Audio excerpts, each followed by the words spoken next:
I'm Dylan Price with sports. After a whiteout win, it's on to West Lafayette this weekend for the 4th-ranked Nittany Lions as they get set for a battle with the Boilermakers. Let's take a closer look at the game.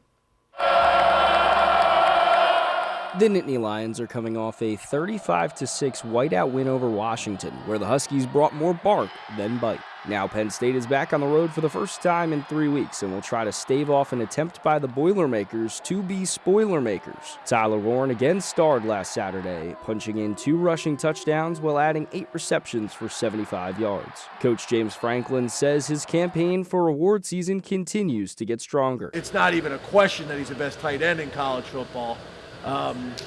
You can make the argument he's one of the most impactful football players in all of college football. It's not a surprise for fellow tight end Khalil Dinkins, who continues to be wowed by Warren. He's just an all-around player. He's that one, multiple trick pony, you can just put him whatever, and he's going to make a play.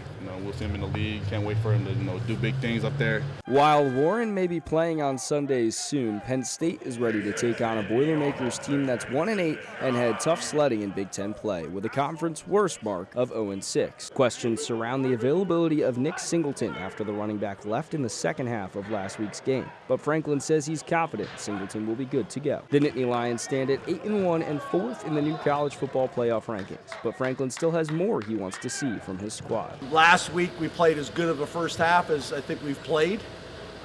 We got to put it together for 4 quarters and be able to have a kind of a killer mindset, keep your foot on the pedal for 4 quarters. Penn State is undefeated on the road this season and will look to continue to be the victors as the visitors. Kickoff at Purdue is set for 3:30 p.m., and you can listen to the game live on Penn State CommRadio with our broadcast team in West Lafayette, Indiana. And turning to pro sports, the Philadelphia Phillies playoff run begins tomorrow. They'll take on the New York Mets in a best-of-5 NLDS series. Game 1 is tomorrow afternoon in Philly. Packed Penn State weekend. Josh said it best. For now, that's all for sports. Back to you guys. Yeah, and that Phillies team is going to be really hard to beat in October. They call it Red October for a reason, but a lot of upsets in that wild card round. I mean, who thought the Orioles and Astros would both be going home that early? No more O's, no more Stros, but Red October marches on. Thanks, Matt, for telling us all about Johnny Lopez. So we've talked about Johnny and we've talked about Marco and some of the Tom Sox today, but London Jackson was on the scene with some of the future Tom Sox of tomorrow. Yankees suck!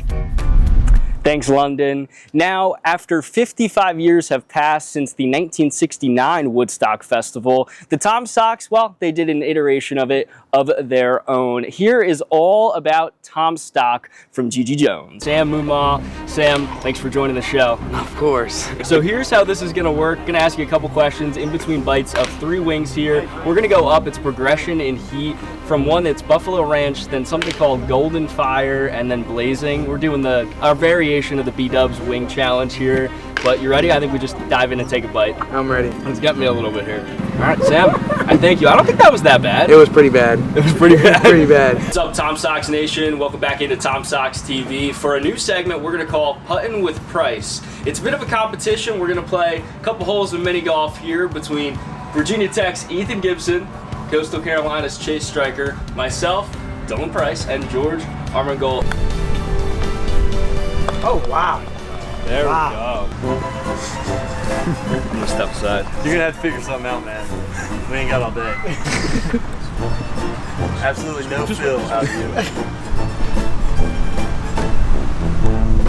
Dylan Price here with former head coach and current offensive coordinator for the Kansas City Chiefs, Matt Nagy. Matt, your roots, Palmyra, Pennsylvania. Got to talk to you a little bit about that here before we get into everything you've done. How has that kind of shaped you as a coach? Just talk to Dan about, that Western PA kind of background. Yeah. What'd you learn from being out there in Palmyra?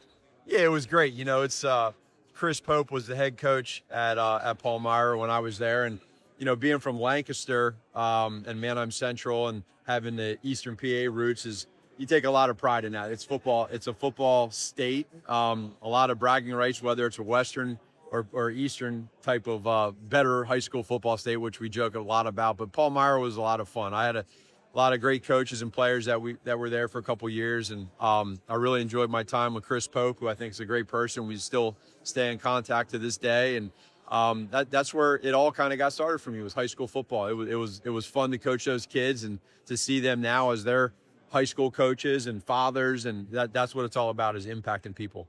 Seems like everywhere you go, you just love coaching, and doesn't matter the environment. Saw you last year at Penn State's Pro Day, Pennsylvania guy. What kind of relationship do you have with Penn State football, going back to, your roots there? Yeah, well, Coach Franklin, I think, does such a great job.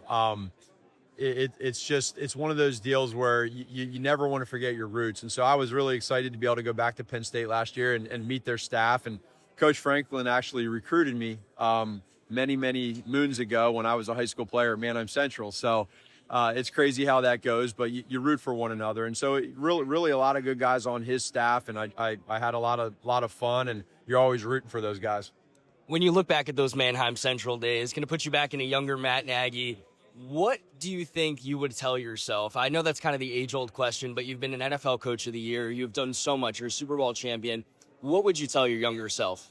Well, I've kind of been through that here in the last probably 5 years. I have 4 boys, and all going through high school, and I have two that are now at University of Kansas. And so as they're going through their high school careers, I kind of look back and kind of try to give them some experience that I went through as a kid, like you just asked that question. So one of the things is just make sure that you really, really enjoy every single day. The high school days with your high school buddies, there's nothing better than that. Those are the great memories. And when you're winning, it's a lot more fun. And just enjoy your teachers, enjoy your coaches, and really just enjoy the moment. You never know where you're going to end up. I did not approach or go into college thinking I was going to be an NFL head coach, but it kind of went that way. And so just, live day by day. It sounds like Beaver Stadium on the opposite coast. Moss readies. He's in shotgun. He's got Marks at his hip. 4:37 to go in the third. Score 20-20. Moss drops back. Moss looks for an outlet. Moss fires. Nearly intercepted. Abdul Carter popped up, and Abdul Carter looked like he was the intended receiver. Nearly hauled it in. Carter nearly a fingertip away from making magic happen. I won't lie, my heart skipped a beat. I thought it was a receiver wide open because there was no one else near. And you see Carter unable to come away with it. Abdul Carter plays his best football at linebacker, and he was in the linebacker slot right there where he almost comes away with the pick. 4:31 to go in the third. Second down and 10 after the near interception. Ball marked on USC's own 16. Moss claps, takes the snap, fakes the handoff. He's going to uncork this one. Intended for Zachariah Branch, but broken up. Zion Tracy blanketed him and then puts the sword back in the pocket after kniving away that pass from Miller Moss. Clean defense, broken up, and that is 2 explosive plays in the pass defense from Penn State's defense. In practice, if you're Terry Smith, that's exactly what you teach your defensive backs to do. Zion Tracy, one heck of a play against an All-American wide receiver. Penn State faithful here in California. They are getting into it. Still on USC 16, 4:26 on the clock here in the third. Moss drops back. Moss under duress. Moss gonna fire just about at that first down marker. It was complete to Jacoby Lane. We will see where it is marked. The sticks will march forward. Jacoby Lane hauls in the first down and moves this to the USC 26. And now the USC fan base trying to get back into it. That was some poise rather, from Miller Moss as Jalen Reed was coming on a blitz, but when you bring him on a blitz, you lose one of your secondary members, and that's exactly what caused that first down. 3:45 and counting to go here in the third quarter. Moss takes the snap. Moss under pressure. Abdul Carter brings him down. Stick City, baby. Second down and a country mile now, 14 to be exact. Pushing him back, Abdul Carter came blasting through. Under 3:20 to go in the third now, and Penn State with an explosive play on defense from their most impactful player. I said it to you after the last defensive drive for Penn State, last offensive for USC. Penn State is getting a ton more pressure in this third quarter, and that right there was Abdul Carter exploding off the edge. He's right back in that spot again. How will Moss respond? He's all alone in the backfield. He takes the snap. He fires a quick one to Hudson. Hudson wrapped up. Hudson brought down Zion Tracy, but not before Hudson would get them past the sticks back to the 30. So it'll be a third down and 6 from the USC 30. Extra DB on the field for Penn State. Moss, again, all alone in the backfield. It's 3rd down and 6. Under 2:30 to go in the third. Even ball game at 20 apiece. Now, Marks, Lemon, and Eldridge move in motion. Moss splits Marks back out after beating him at the hip. Marks, he's out wide, but Moss going to fire it over to Lemon. Lemon blanketed. Reed brings him down. Makai Lemon had space again, but this time it was Jalen Reed, the Detroit, Michigan native, brings him down to stop him from picking up the first down. And with under 2 to go in the third quarter, Penn State forces a punt, and Penn State, it almost feels like a home game right now with how loud this right side of the stadium is. Penn State lost one of the best safeties in the country in KJ Winston to a long-term injury. But at the same time, they've also got another corner safety that can be deemed one of the top 5 safeties in the country. Jalen Reed is a fantastic downhill player, and you saw it right there on that stoppage for Penn State on 3rd down. Czapleski booted it away. Tracy the fair catch. Ball will be marked at Penn State's 17-yard line. We will step aside for just a beat after the Abdul Carter drive helps Penn State keep it a 20-20 ball game. Their offense has scored 14 unanswered thus far in this second half. They'll look to keep it going when we come back on CommRadio. Powell warming. Ferrero, his show for now. First offering, called, strike 1. Mentioned Freeman came up, or Ferrero came up clutch, but Freeman has himself on the season. Freeman had 50 walks last night, 7 runs driven home in the 21-8 victory, one of which a grand slam. He represents the tying run. 0-1 from Ferrero. Gets the inside part of the plate. Freeman didn't love it, but Ferrero's gonna. 0-2, 1 out. Ferrero trying to come in and get an out here. Mentioned he fanned 7 on Saturday against Culpeper in the South Divisional Series. Ferrero gets the sign from Levy. Sets, checks into second. Rocks, fires, skied into left center. Mumaw giving chase, and it's going to drop down. Mijos plays it off the hop. Play at second. Wynn's just going to corral it. The run will score. It's an RBI single from Caleb Freeman. It trims it to a 7-5 ball game, and here comes the ever-dangerous Kansas State's best, Shin Inouye. And it's a big opportunity here. Tying runs on first, a big insurance runs over there on second base, and 3 straight singles for the Cannons have brought life back to their offense. Don't go anywhere, folks, because we are in for a ride to end this season. 7-5 your score here in the top of the 8th. Ferrero checks in on second. That run will be inherited to Gray Shack.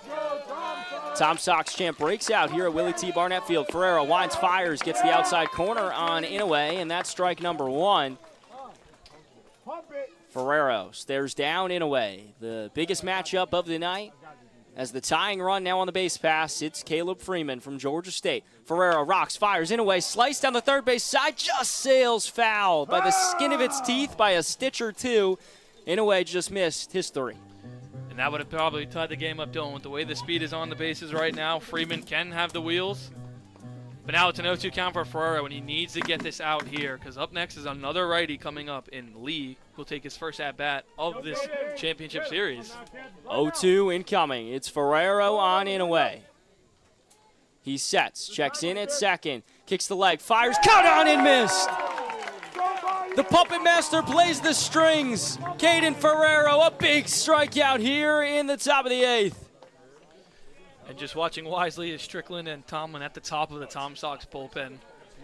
Right now, the nerves has to be going through everyone in this building, Dylan. Anyone here at CHS, both teams, both sides, just you feel the pressure of this game and how important this means, especially this late in the game, and how we saw the seesaw of the game go. Percival's trying to get that seesaw to go back the other way. Tom Sox 4 outs from number 4, their 4th title in franchise history. Ferrero faces Peyton Lee for the first time tonight. It sails high, ball 1. This is Peyton Lee's first at-bat of the postseason. He came in for the ejected Jake Slade. Randy Tomlin, Scott Strickland, Doffelmeyer converging. Powell continues to warm. This is Ferrero's outing. If he can get through, Lee. He checks at second. Rocks, fires, called, strike 1, count even at 1 apiece. Ferrero trying to protect the 7-5 advantage. Lee, 5 at-bats in the regular season. Only played 2 games. Did have a hit and an RBI, so .200 average, but 0 here, as Dylan mentioned, in the postseason. 1-1, 2 down. Ferrero fires with 2 on. Cold strike 2. The Blinn Buccaneer was an NJCAA champion. If you heard our crowd, Mike, a very eager fan right behind home plate. Ferrero can taste gold for the second time in just a few months. Trying to pilot him there. The 1-2. 2 down with 2 on. Ferrero winds, fires. Strike 3! Caden Ferrero! Clutch Caden! Sox 3 outs away from their 4th Valley League championship.